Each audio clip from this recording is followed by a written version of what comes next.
আসসালামু আলাইকুম। আজকে আমরা আসলাম গফরগাঁও থানা, ময়মনসিংহ জেলা। গফরগাঁও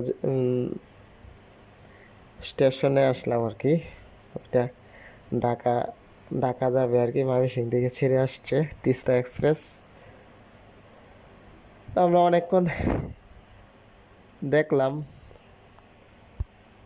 ট্রেন চলতেছে, উপভোগ করলাম।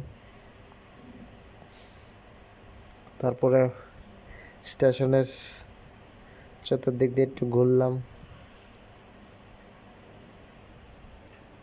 প্লাস গফরগাঁও তো পৌরসভা, তো পৌরসভার ভিতরেও ঢুকলাম।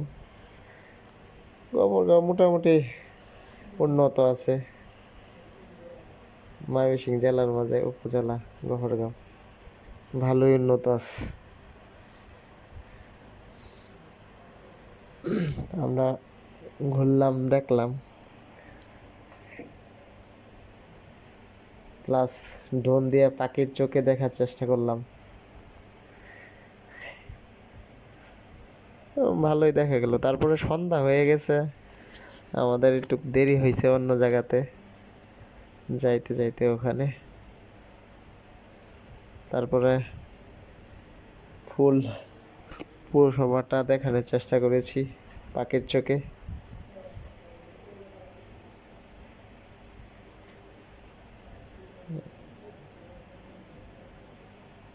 মোটামুটি ভালোই উন্নত আছে। আমরা ঘুরলাম, দেখলাম।